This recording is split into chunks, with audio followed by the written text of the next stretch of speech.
इदम श्री सद्गुरुवे नमः। जन्म शताब्दी पुस्तक माला 66, भगवान और भजन का मर्म, डे 5। परम पूज्य गुरुदेव वंदे माँ की देव शक्तियों की ऊर्जा को अंतस में धारण करते हुए उनके दिव्य प्राण को अनुभव करते हुए स्वाध्याय का क्रम। गुरुदेव ने इस स्वाध्याय के माध्यम से हमें भजन का जो सात्विक अर्थ है, जो उसका डीप साइंस है, वो समझाया है कि भगवान को क्या पसंद है, भगवान कौन से भजन पर प्रसन्न हो जाते हैं और फिर प्रकट हो जाते हैं। भक्तों ने कौन सा भजन किया, उस भजन का सही स्वरूप क्या था, जिसके कारण प्रहलाद, ध्रुव, मीरा, सूर, तुलसी, कबीर जैसे भक्त इस संसार में हैं। उन्होंने ऐसा कौन सा भजन किया था, उस भजन को भगवान डिफाइन कर रहे हैं यहाँ पर हमारे लिए। अलग अलग तरीके से स्टोरीज के माध्यम से गुरुदेव ने हमको समझाई ये बात। और अब गुरुदेव लिख रहे हैं और पूछ रहे हैं, हमसे प्रश्न कर रहे हैं कि बेटा, क्या आपको भजन का मर्म, उसका मतलब समझ में आया? अगर अभी भी आप भजन का अर्थ नहीं समझे कि भगवान आपसे क्या अपेक्षा रखता है, आपका क्या ख्याल है, भगवान इंसान से यह चाहता है कि भगवान का नाम जपता रहे उसका बेटा, वो इंसान, और उसे छोटे छोटे उपहार दिए जाए। क्या आपको ऐसा लगता है? उपहार से क्या मतलब है? उपहार से मतलब है चंदन, धूप, दीप, नैवेद्य आदि चीजें। अगर भगवान ऐसी अपेक्षाएं करता है कि हमारी खुशामद की जाए, मिन्नतें की जाए, हमको उपहार दिए जाए, तो भगवान बहुत घटिया आदमी होगा, मैं ऐसा मानता हूँ। और यह कहता हूँ, जिसकी महानता का मापदंड 2 कौड़ी का है, ऐसा भगवान बहुत छोटी तबीयत, वाहियात और बहुत घटिया है, जो इंसान से यह अपेक्षा करता है कि हमारी पूजा की जाए, हमारी मिन्नतें की जाए, हमारी खुशामदें की जाए, हमको उपहार दिए जाए, हम आपकी सहायता करेंगे। अगर ऐसा ही स्तर भगवान का है, तो यह पूजा करने लायक नहीं है। यह तो घटिया है और हमको भी घटिया होना पड़ेगा इसके लिए। यह घटियापन जो आपने बनाकर रखा है, मानकर रखा है, भगवान की भक्ति का वह स्वरूप नहीं होना चाहिए। और जो होना चाहिए वो आपको मैं समझा रहा हूँ इस पूरे पैराग्राफ में। पहले ना हम गुरुदेव क्या समझाना चाह रहे हैं, इसको इस दृष्टि से देख लेते हैं कि ये पूरा ब्रह्मांड कैसे बना है। ये जो ब्रह्मांड है, ये जो पूरा भगवान की माया है, ये जो योग माया है, आप हो, हम हो, कोई भी जड़ हो, कोई भी चेतन हो, इसका निर्माण पंच तत्वों से हुआ है। 5 एलिमेंट्स बेसिक हैं। कौन कौन से 5 एलिमेंट वैसे हम सबको पता है, फिर भी रिवीजन कर लेते हैं। फायर, वाटर, एयर, स्काई और अर्थ, ये 5 एलिमेंट है बेसिक। और यही 5 एलिमेंट हमारी पंचेंद्रियों में, ज्ञानेंद्रियों में बस रहे हैं। हर चीज इनसे बनी है। और ये 5 एलिमेंट क्या है? ये भगवान के प्रेम की दिव्य अभिव्यक्ति है। इस संसार में कोई भी ऐसी चीज नहीं है जो इन 5 एलिमेंट्स के सम्मिश्रण से ना बनी हो। कोई ना कोई एलिमेंट मिल जाएगा। तो हम भगवान को जो चंदन, धूप, दीप, नैवेद्य या कुछ भी चढ़ाना चाहते हैं, उसमें हमारा तो कहीं कुछ था ही नहीं। हम भगवान का ही भगवान को चढ़ाते हैं और फिर भगवान को ये बताते हैं कि हमने आपको इतना सारा चढ़ाया, अब इसके बदले में आप हमें क्या क्या देंगे। और कहते ये हैं कि वो भगवान जी ही ऐसे हैं।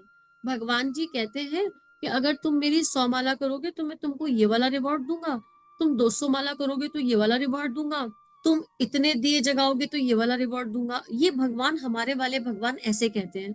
तो परम पूज्य गुरुदेव उस भगवान का खंडन कर रहे हैं। वो कह रहे हैं ये घटिया भगवान है, ये हमें समझ नहीं आ रहा, जो अपनी मिन्नतें कराना चाहता है, जो ये कह रहे हैं कि तुम मेरी पूजा करो तो मैं तुम्हें सम्मान दूंगा, मैं तुमको सिद्धि दूंगा, या मैं तुम्हारी सारी रिक्वायरमेंट्स पूरी कर दूंगा। ये वाला भगवान हमको बिल्कुल समझ नहीं आ रहा। और क्योंकि एक युग है, एक समय है, और इस समय में यही वाला भगवान ज्यादा जागृत है, तो पूजा भय से होने लगी है। पूजा का जो मूल अर्थ था, जो पूजा की मूल भावना थी, प्रेम, वो प्रेम कहीं ईश्वर के प्रति रह ही नहीं गया। ईश्वर के पास जैसे ऐसा करके दिया जगाते हैं कि किसी दिन दिया नहीं जगाया तो भगवान नाराज हो जाएंगे, और नाराज होके हमारे ही घर में भूकंप आएगा उस दिन, और हमारे ही घर में कोई अनहोनी घट जाएगी, और कुछ ऊपर नीचे हो गया तो अपने आप को बताएंगे, लो देखा आज दिया नहीं जगाया था, इसलिए भगवान जी गुस्सा हो गए, और भगवान जी गुस्सा हो गए, नाराज हो गए, तो उन्होंने आज ये काम बिगाड़ दिया। मतलब क्या भगवान इतना खाली है बैठकर के वो ये देखेगा किस घर में दिया जग रहा है और किस घर में नहीं जग रहा? और जिन्होंने नहीं जगाया, मैं उनकी बैंड बजा दूंगा, मैं उनकी हैप्पी बर्थडे कर दूंगा, मैं उनको हिलाकर रख दूंगा उनका तख्त। क्या भगवान ऐसा सोचता है? फिर उसका उस जगह क्या करेंगे? दिया तो हिंदू धर्म में कई जगह दिया जगाते ही नहीं है। जो निराकार को मानते हैं वो क्या करेंगे? तो ये जो डेफिनेशन ऑफ ईश्वर है, डेफिनेशन ऑफ गॉड है, हमको इसको अलग रखना पड़ेगा। नॉर्मल घर में भी दिया जगाया और गलती से कोई कारण से दिया बुझ जाए, तो उसमें जो डर की फीलिंग आती है वो नहीं आनी चाहिए। बुझ गया, दोबारा जगा दीजिए। एक दिया है, माचिस साथ में है, तो दोबारा जगाने में कितनी देर लगेगी। तो गुरुदेव इस ऊर्जा को खंड करके हमारे भय को भी खंड खंड कर रहे हैं और कह रहे हैं भगवान का भजन प्रेम से होता है। भगवान का भजन करना हो तो अनन्य प्रेम होना चाहिए। अनन्य का मतलब जिसके उसके जैसा कोई नहीं, मतलब अनन्य, जिससे अनन्य भाव से प्रेम करते हो, कि जितना प्रेम उससे करते हैं, जितना प्रेम उसके लिए अनुभव करते हैं, उस श्रेष्ठ गुणों के समुच्चय के लिए, वो किसी के लिए अनुभव ही नहीं करते हैं। सच्ची स्वार्थ सिद्धि। भगवान की भक्ति का सही स्वरूप क्या है? भगवान की भक्ति का स्वरूप यह है, इसमें आप दो बातें करें। एक तो आप अपने जीवन का लक्ष्य पूरा करें। 84 लाख योनियों में घिसटने के बाद सिर्फ ये एक नायाब मौका मिला है कि आप अपने कुसंस्कारों को धोएं, अपने चिंतन और चरित्र को ऊंचा उठाएं और क्रमशः उन्नति करते हुए चले जाएं और अपना स्वार्थ सिद्ध करें। स्वार्थ सिद्धि का क्या अर्थ है? आप अपने आत्मा से देवात्मा बन जाएं, देवात्मा से परमात्मा बन जाएं, ऋषि बन जाएं, तपस्वी बन जाएं और ऐतिहासिक महामानव बन जाएं। यह क्या है? यह आपका स्वार्थ है। आपकी सच्ची स्वार्थ सिद्धि इसी में है। आपका प्रमोशन इसी में है। आपकी पदोन्नति इसी में है। आपके लक्ष्य की प्राप्ति इसी में है। यह तो आपकी स्वार्थ सिद्धि है, लेकिन भगवान का इससे कोई ताल्लुक नहीं। आप इसे पालेंगे तो ठीक है, यह आपकी खुशी होगी, लेकिन भगवान का एक काम पड़ा हुआ है। उसमें भी उसने भी इतना बड़ा बगीचा बनाया, इतनी बड़ी दुनिया बनाई, और वह चाहता है कि कोई असिस्टेंट आ जाए और दुनिया को बेहतरीन बनाने के लिए उसकी मदद करे। भगवान अपने मददगार चाहता है। हम भी तो आपको अपने मददगार के रूप में चाहते हैं। आप हमारी सहायता करते हैं, पर हम भी एक बात चाहते हैं कि आप हमारी मदद करें। हम आपकी भी सहायता करते हैं, आप भी हमारी मदद करें, सहायता करें। देखो, यहाँ पर गुरुदेव ने दो चीजें क्लियर करी। एक तो मानव देह मिली है तो एक ही उद्देश्य है, भगवत प्राप्ति। यानी भगवत प्राप्ति का मतलब क्या है? भगवान कोई वस्तु नहीं है, कोई टैंजिबल ऑब्जेक्ट नहीं है जिसको प्राप्त किया जा सके। भगवान कोई फुटबॉल या बॉल नहीं है कि मेरे हाथ में आ गई, मैंने पूरे जब तप अनुष्ठान साधनाएं करी और भगवान हाथ में आ गए। ऐसा कोई टेंजिबल प्रोडक्ट नहीं है भगवान। भगवत भगवत प्राप्ति का मतलब ये है कि चिंतन उस ईश्वर में हर समय टिक जाना, उसमें रुक जाना, मेरे भीतर के ईश्वर का संपूर्ण जागरण हो जाना, मुझे वो एक्सपीरियंस हो जाना। कि जब कहा जाता है कि एको हम तत्वमसी सो हम, ये जो शब्द है इनका मीनिंग क्या है? इसको, इस एक्सपीरियंस को जीना, मैं क्या हूं को अनुभव करना, भगवत प्राप्ति हो गई। अब यहाँ पर भगवत प्राप्ति मानव जीवन का लक्ष्य है। अब भगवान मिल गए, उसके बाद भी तो कुछ होगा। तो गुरुदेव यहाँ ये क्लियर लिख रहे हैं कि आपको मानव देह मिली तो आप मानव जीवन के इस लक्ष्य को पूरा करें।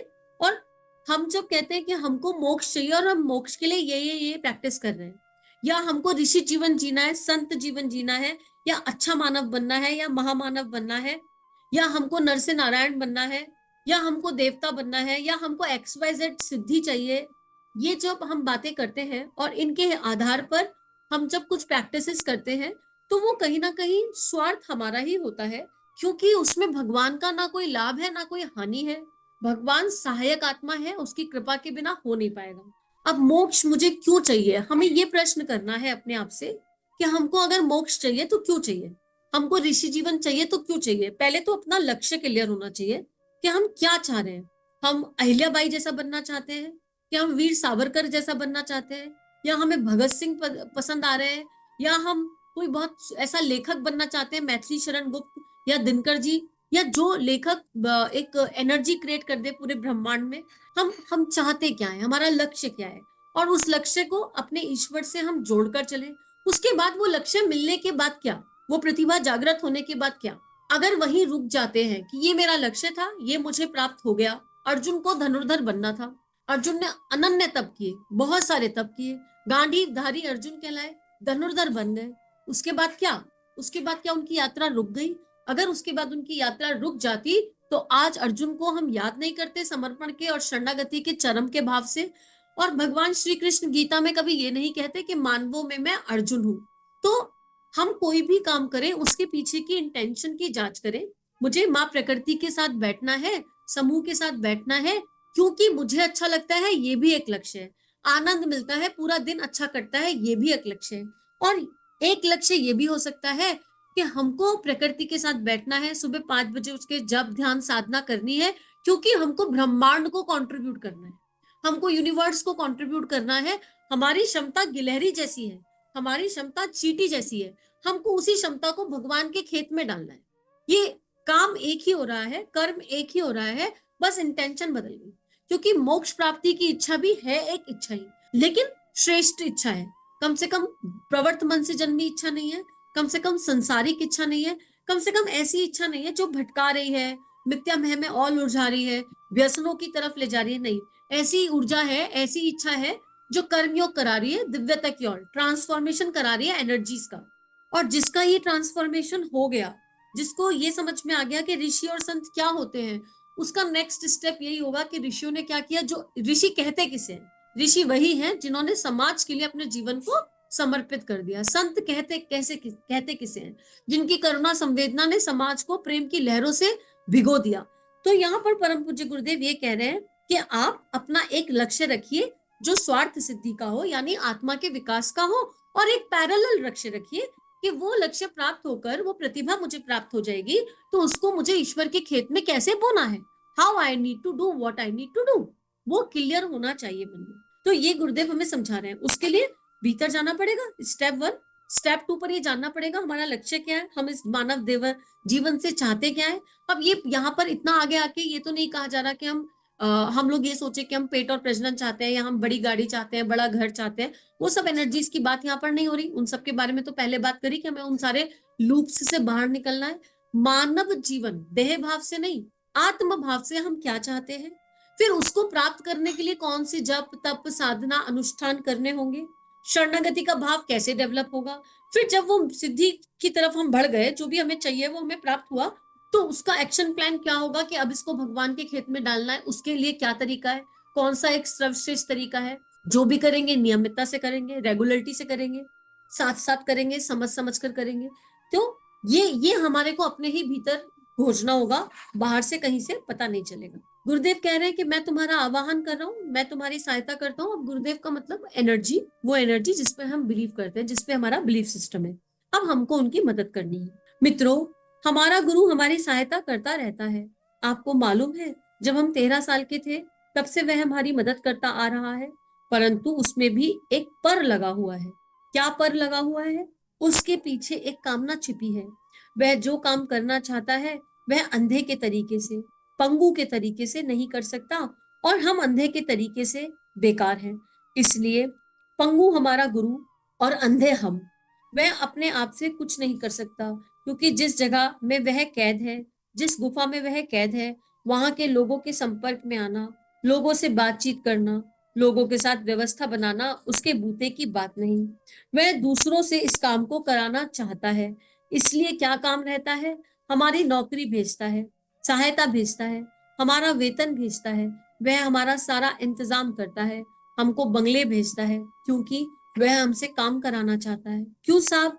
आज से हम काम करना बंद कर दें तब तब मेरा ऐसा विश्वास है कि जो चीजें वहां से आती हैं वे सब वहां से आना बंद हो जाएंगी। ये इसको समझने के लिए ऐसा समझते हैं, गुरुदेव और दादा गुरुदेव का एक तरह का संवाद है। अब ये धरती को एक कॉर्पोरेट मान लेते हैं, एक बहुत बड़ी कंपनी है ये धरती। इस धरती को ईश्वर रूपी सीईओ चला रही है, उनकी कंपनी है। क्या कोई भौतिक कंपनी एक अकेले सीईओ के माध्यम से चल जाएगी कि उसे एम्प्लॉयज लगेंगे? मुझे एक बड़ी कंपनी खोलनी है, और कंपनी खोलनी है तो शुरू, चलो स्टार्टिंग तो अपने आप हो जाती है ना, स्टार्टअप है, फ्रेशअप है, लेकिन उसमें भी बहुत सारी साथी और सहयोगी आत्माओं की जरूरत पड़ती है। भले हम उन्हें कुछ पे ना कर पाए, पर जरूरत पड़ती है। अब वो कंपनी जब ग्रो करेगी तो एम्प्लॉयज की जरूरत पड़ेगी ना, उस कंपनी के हाथ पैर फैलाने के लिए, उसकी विंग्स खोलने के लिए, मल्टीपल ब्रांचेस लगाने के लिए। तो ईश्वर की ये पूरा ब्रह्मांड ईश्वर की कंपनी है, पूरा विश्व ईश्वर की कंपनी है। अब वो कंपनी चलाना चाहता है, और वो इस कंपनी को बहुत सुंदर तरीके से रन करना चाहता है, बेस्टेस्ट में रन करना चाहता है। इस कंपनी के जितने भी डिपार्टमेंट हैं उसकी खूबसूरती को उनके टॉप पर लाना चाहता है। तो उसके लिए वो अकेला कैसे लाएगा? कैसे पॉसिबिलिटी है कि वो अकेला लाए?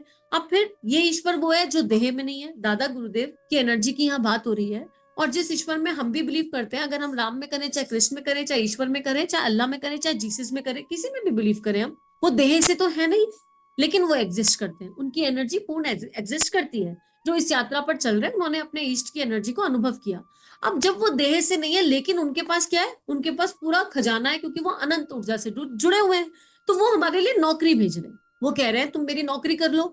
अब नौकरी में भी कई सारे लेवल होते हैं। सफाई, एक ऑफिस में सफाई वाले भैया भी होते हैं, उसमें फोटोकॉपी वाले भैया भी होते हैं, उसमें चाय की वेंडिंग मशीन वाले भी होते हैं, उसमें सफाई वाले, उसमें क्लर्क भी होते हैं, तो उसमें एग्जीक्यूटिव ऑफिसर्स भी होते हैं, ऑफिसर्स भी होते हैं, हाई रैंक ऑफिसर्स भी होते हैं।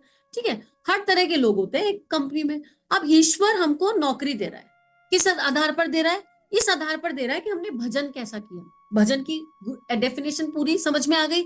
वो ऊपर से देख रहा है, उसको सबके प्रोफाइल्स पता है, बिल्कुल क्लियर है, उसके पास सबके बायोडेटा है। और ये बायोडेटा कर्म के आधार पर नहीं बनते हैं, ये बायोडेटा इंटेंशन के आधार पर बनते हैं, भावना के आधार पर बनते हैं। तो उसके पास सबके रिज्यूमे पड़े हुए हैं वहां पर। अब वो रिज्यूमे पढ़े और वो सबके रिज्यूमे जांच रहा है, और वो देख रहा है अच्छा ये वाली आत्मा ये वाले कर्म को, ये वाला एक्शन करती है तो बड़ा सेवा भाव से करती है। तो वो जो जितना अपना रिफाइनमेंट कर रहा है, वो जो जितना भजन के सही तत्व दर्शन को समझ रहा है, जो जितना ईश्वर को सही लेवल पर सही रूप स्वरूप से सही भाव से समझ रहा है, उसका जो सीवी है वो उसी आधार पर अपडेट होता जा रहा है, उसी आधार पर नौकरियों के ऑफर आ रहे हैं। देखो, एक नौकरी ये है कि यहाँ पर बैठकर ऑडियो पढ़ लो, ऑडियो बना लो, किसके? स्वाध्याय के। जो स्वाध्याय तुम एक साथ एकाकी हमारे साथ बैठ के करते हो बेटा, वो स्वाध्याय तुम बहुत सारे लोगों के साथ बैठ के कर लो। अच्छा ठीक है जी, ये नौकरी है, नौकरी का स्टेप नंबर 1 ये था। अब बेटा नौकरी का स्टेप नंबर 2 है कि ये जो ऑडियो है इनको तुम पब्लिक में आउट कर दो, सबके बीच में रख दो। नौकरी का 2 नंबर हो गया।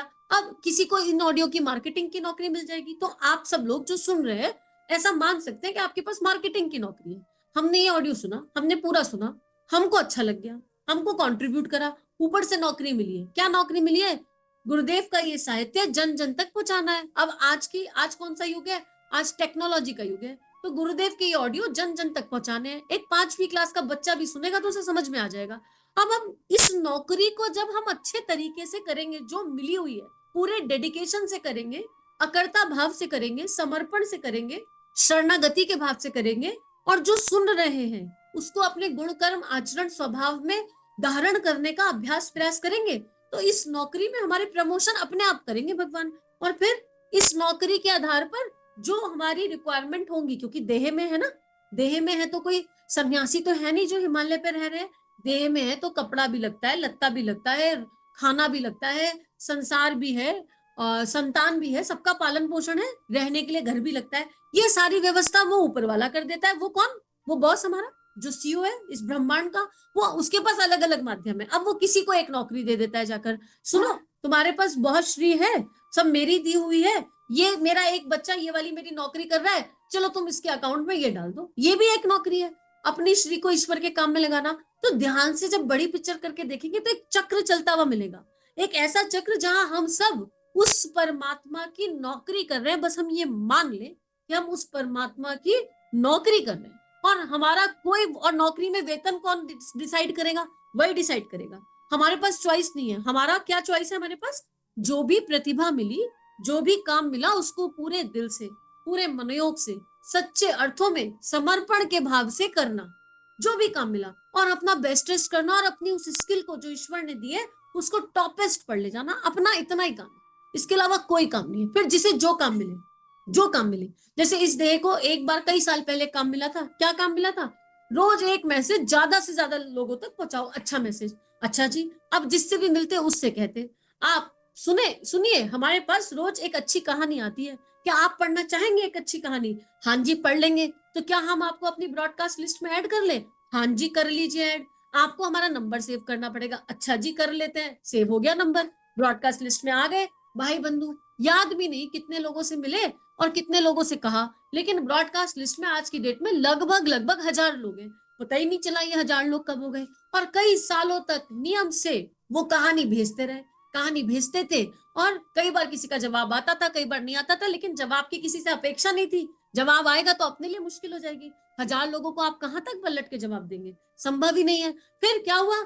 नौकरी अच्छे से चल रही थी, नौकरी करवाने वाला करवा रहा था, कहानियां भी वो भेज दे रहा था, अपना काम तो कॉपी पेस्ट करना था और कहानी पढ़ के उसे जीवन में उतारना, कॉपी पेस्ट करके साथी आत्माओं को जिन्होंने हाँ हाँ कहा उन्हें बांट देना। फिर क्या हुआ? नौकरी बदल गई, दूसरी नौकरी मिल गई। अब बेटा ये वाली नौकरी करो। अच्छा जी, ये वाली नौकरी करते हैं, तो क्या पुरानी छूट गई? नहीं, पुरानी नहीं छूटी, पुरानी चल रही है। जैसे वो बताते हैं वैसे चल रही है। और उसके बाद क्या हुआ, वो पुरानी नौकरी के ऑल डिपार्टमेंट बन गए और बहुत सारे लोगों ने अपनी अपनी ब्रॉडकास्ट लिस्ट बना ली। बात अच्छी लगी, एक विचार है अपने पास, उसको आगे बांट दो। एक एक ऑडियो है अपने पास, आगे बांट दो। एक बुक का पीडीएफ है, आगे बांट दो। ज्यादा से ज्यादा लोगों को बुलाओ। किसी से भी मिलो तो उसे बताए बिना रह ना जाओ। 1 मिनट के लिए मिलो, चाहे फिर वो दुकानदार से मिलो, चाहे फिर वो सफाई वाले से मिलो, चाहे घर की मेड से मिलो, चाहे लेबर क्लास से मिलो, चाहे नाते रिश्तेदारों से मिलो, जिनसे भी मिलो उन्हें ये बात बतानी जरूर है। क्यों बतानी है? नौकरी है। नौकरी ये है कि जिनसे भी तुम मिलोगे हम मिलवा रहे हैं। उनको मैसेज चला जाना चाहिए, उनको चिट्ठी चली जानी चाहिए। सामने वाले ने हाँ कहा बढ़िया बात, ना कहा बढ़िया बात, अपन तो सम अवस्था में, क्योंकि नौकरी है ना, अपना तो कुछ था ही नहीं और वेतन तो ऊपर से आ रहा है, वो इंतजाम कर रहा है, वो सबको जो चला रहा है वो हमें भी चला रहा है। तो बस हम ये विजुलाइज कर लें कि हम इस नौकरी में कहाँ हैं और हमको क्या नौकरी मिली हुई है। हमारी नौकरी में हमारा प्रोफाइल क्या है। सबका कोई ना कोई प्रोफाइल है, हमको अपने प्रोफाइल को आइडेंटिफाई करना पड़ेगा। प्रोफाइल कॉपी कैट नहीं किया जा सकता कि बाजू वाले का ये वाला प्रोफाइल है तो मेरा भी यही प्रोफाइल होगा। नहीं, कॉपी कैट नहीं किया जा सकता। अंदर से देखना पड़ेगा कौन सा ऐसा काम है जो बिना मिस्टेक किए, बिना छोड़े हम लगातार 1 साल तक कर सकते हैं, लगातार 365 दिन कर सकते हैं। ये हमारी नौकरी हो सकती है। क्योंकि नौकरी ऐसी तो होती नहीं कि आज लगी और कल छोड़ दी, ऐसा तो नौकरी में होता नहीं है, ये तो सिस्टम ही नहीं है नौकरी में। तो गुरुदेव ने इस पैराग्राफ के माध्यम से बस यही समझाया और यहाँ पर गुरुदेव छोड़ रहे हैं, कह रहे हैं चिंतन करो, तुम सबको मैंने हायर किया है क्योंकि मैं ये ब्रह्मांड चला रहा हूँ। परम पूज्य गुरुदेव युग दृष्टा है, ये बात हमको सदा ही याद रखनी पड़ेगी। तो वो युग दृष्टा कह रहा है कि आने वाले युग के बारे में मुझे सब कुछ पता है, तुम सबके प्रोफाइल्स मेरे पास है। अब तुम बताओ कि तुम अपने प्रोफाइल को समझ गए, तुम्हारी नौकरी तुम्हारे पास पहुंची कि नहीं पहुंची। तो आज इसका चिंतन करते हैं और इसी के साथ इस स्वाध्याय को ईश्वर के चरणों में अर्पित समर्पित करते हैं। इदम श्री सद्गुरुवे नमः। चलिए समाज में कुछ अच्छा बांटें। अगर ये भावनाएं आपके अंतःकरण को स्पर्श कर रही हैं और आपका परिवर्तन हो रहा है तो इन भावनाओं को विश्वव्यापी बना दीजिए। चैनल को लाइक कीजिए, सब्सक्राइब कीजिए और वीडियो को पूरी दुनिया में फैला दीजिए ताकि ऋषियों की और संतों की लेखनी से जन जन का जीवन बदल सके। जय हिंद, जय भारत।